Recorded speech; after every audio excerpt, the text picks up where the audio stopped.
आप सभी का पुनः स्वागत है लाइव स्टडी लाइफ टाइम पर। और आज हम देखने जा रहे हैं बीए पार्ट सेकेंड ईयर के विद्यार्थियों का ज्योग्राफी का पेपर सेकंड मानव भूगोल। ये सभी प्रश्न आपकी आगामी परीक्षा 2023 के लिए मोस्ट इम्पोर्टेंट हैं, महत्वपूर्ण हैं। ये वह प्रकार के प्रश्न हैं जो कि बार बार परीक्षा में पूछे जाते हैं, जो आगे आपकी आगामी परीक्षा के लिए महत्वपूर्ण हो सकते हैं। हाल ही में बीए पार्ट सेकेंड ईयर के विद्यार्थियों के काफ़ी पेपर हो चुके हैं। अगर बात करें जिनमें मत्स्य यूनिवर्सिटी के पेपर की, तो मत्स्य यूनिवर्सिटी का पॉलिटिकल साइंस का पेपर फर्स्ट और सेकंड हमारे मॉडल पेपर में से ही डिट्टो छपा है। आप चाहे तो मिलान कर सकते हैं। तो इसीलिए ये हमारे मॉडल पेपर महत्वपूर्ण है आपकी आगामी परीक्षा के लिए। तो आज हम ज्योग्राफी का पेपर देखने वाले हैं। और अगर आप पास होना चाहते हैं तो बस इस पूरे मॉडल पेपर को पढ़ जाइएगा, आप आराम से आसानी से पास हो जाएंगे। तो चलिए शुरू करते हैं बिना किसी देरी के। शुरू करने से पहले अगर हमारे चैनल पर नए हैं तो चैनल को सब्सक्राइब कर लें, वीडियो को शेयर करें और लाइक करें। तो देखिए, सबसे पहले हम देखेंगे निबंधात्मक प्रश्न। कौन से प्रश्न? निबंधात्मक प्रश्न जो कि आपकी आगामी परीक्षा के लिए बन सकते हैं। सबसे पहला प्रश्न है नगरीकरण के नगरीकरण से आप क्या समझते हैं और नगरीकरण के क्या कारण हैं। बहुत अच्छा प्रश्न है, नगरीकरण का निबंधात्मक प्रश्न आपका बनेगा।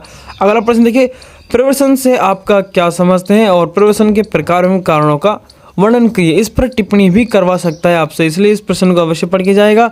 अगला प्रश्न देखिए, विश्व में जनसंख्या वितरण का प्रारूप समझाइए। बहुत महत्वपूर्ण प्रश्न है, जनसंख्या से संबंधित एक प्रश्न पूछा जाएगा, इसलिए आपको अवश्य पढ़कर जाना है। अगला प्रश्न देखिए, जनजाति से एक प्रश्न हमेशा बनता है। एस्किमो जनजाति में आवास, अर्थव्यवस्था एवं समाज पर एक भौगोलिक विवरण दीजिए। एक आपकी एस्किमो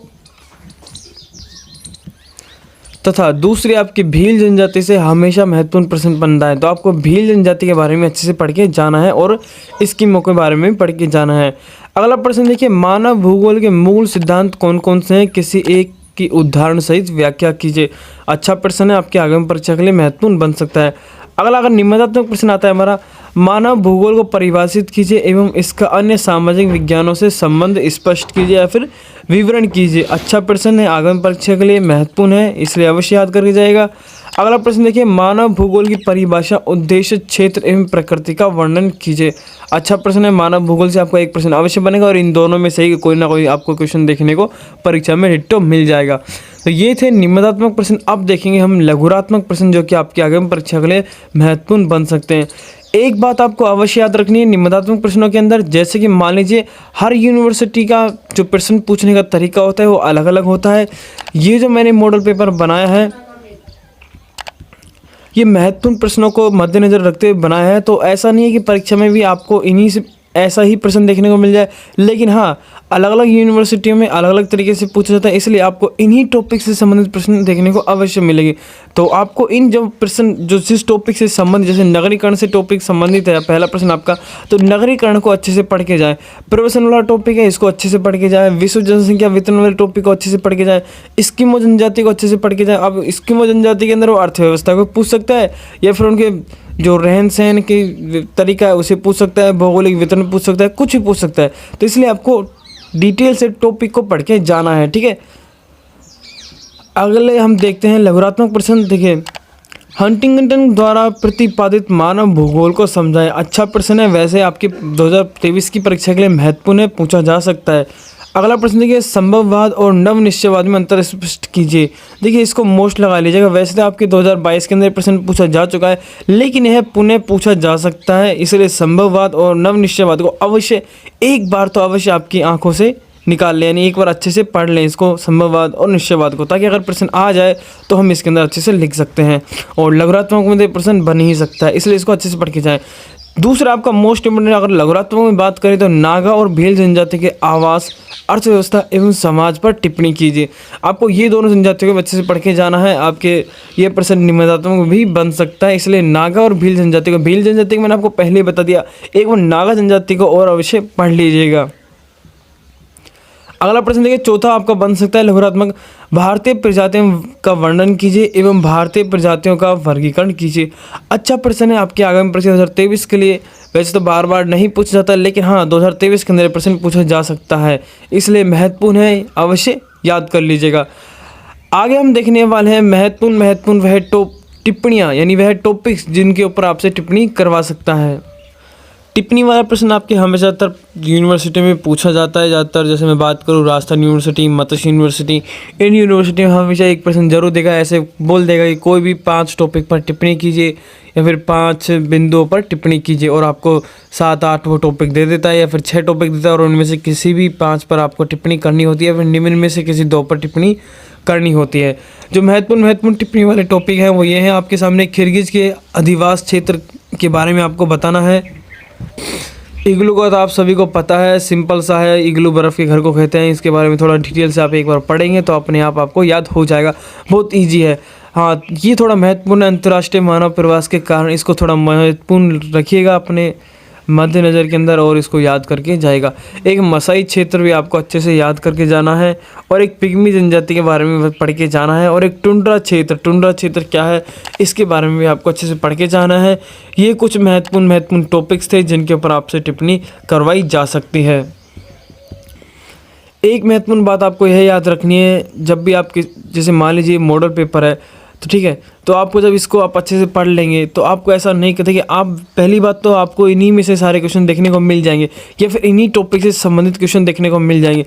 आपको इन क्वेश्चनों को याद किस प्रकार से करना है, निबंधात्मक प्रश्नों को जो लिखने का तरीका होता है, जो उत्तर लिखने का तरीका होता है, वो तीन स्टेप से लिखा जाता है। यानी अगर जब आपको एग्जामिनर कॉपी चेक करेगा तो वो 3 तरीके से आपके उत्तर को चेक करेगा।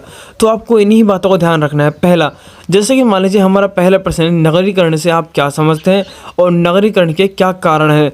तो शुरुआत में आपको उत्तर लिखते समय ऐसा नहीं करना है कि आपने डायरेक्ट ही उत्तर लिखना प्रारंभ कर दिया बिना किसी हेडलाइन के, बिना किसी टॉपिक बनाए हुए, और सीधा उत्तर लिखना शुरू कर दिया और 5-5 पन्ने भर दिए, तो उसका कोई तात्पर्य नहीं है।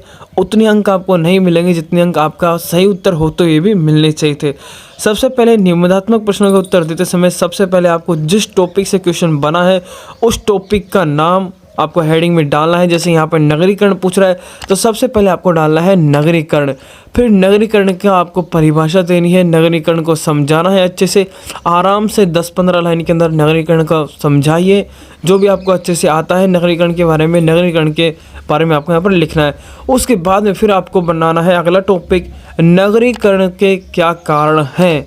सबसे पहले ये हेडिंग बनाइए, फिर कारण फर्स्ट डालिए, वो टॉपिक बनाइए, और फिर टॉपिक के अंदर आप जो वर्णन करेंगे वो महत्वपूर्ण नहीं है, वो आप अपने हिसाब से भी कर सकते हैं। यानी कि निबंधात्मक प्रश्नों में सेकंड चीज़ आपको याद रखनी है उत्तर याद करते समय कि आपको टॉपिक्स अच्छे से याद करके जाना है। अगर आपके नगरीकरण के बारे में अगर आपने बस 1 पन्ने का भी याद कर लिया अच्छे से और टॉपिक अच्छे से याद कर लिए तो भी आप आराम से निबंधात्मक प्रश्नों का उत्तर लिख सकते हैं और अच्छे अंक प्राप्त कर सकते हैं। टॉपिक्स का विवरण आपको नहीं पता तो कोई दिक्कत नहीं, टीचर आपके टॉपिक्स चेक करता है, बाद में टॉपिक का विवरण नहीं चेक करता है, क्योंकि इतना आपका 4 पढ़ने का जो 4 पन्ने का उत्तर होता है उसे पढ़ने का उसके पास टाइम नहीं होता है। इसलिए आपको टॉपिक्स अवश्य याद करके जाना है।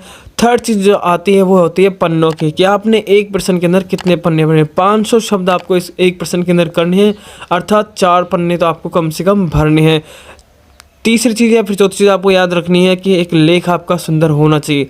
चाहे आप कितना भी अच्छा उत्तर लिख दें, अगर आपने की राइटिंग बेकार है तो आपका अच्छा उत्तर लिखना भी बेकार है। इसलिए आपको हेड राइटिंग का भी ध्यान रखना है और ये 3 चीज़ों को अवश्य याद रखना है। पहला, हेडिंग बनानी है, उसमें विवरण देना है। जैसे कि प्रवचन पूछ रहा है तो प्रवचन की परिभाषा दीजिए, स्कीमों पूछ रहा है तो स्कीमों के बारे में बताइए सर्वप्रथम।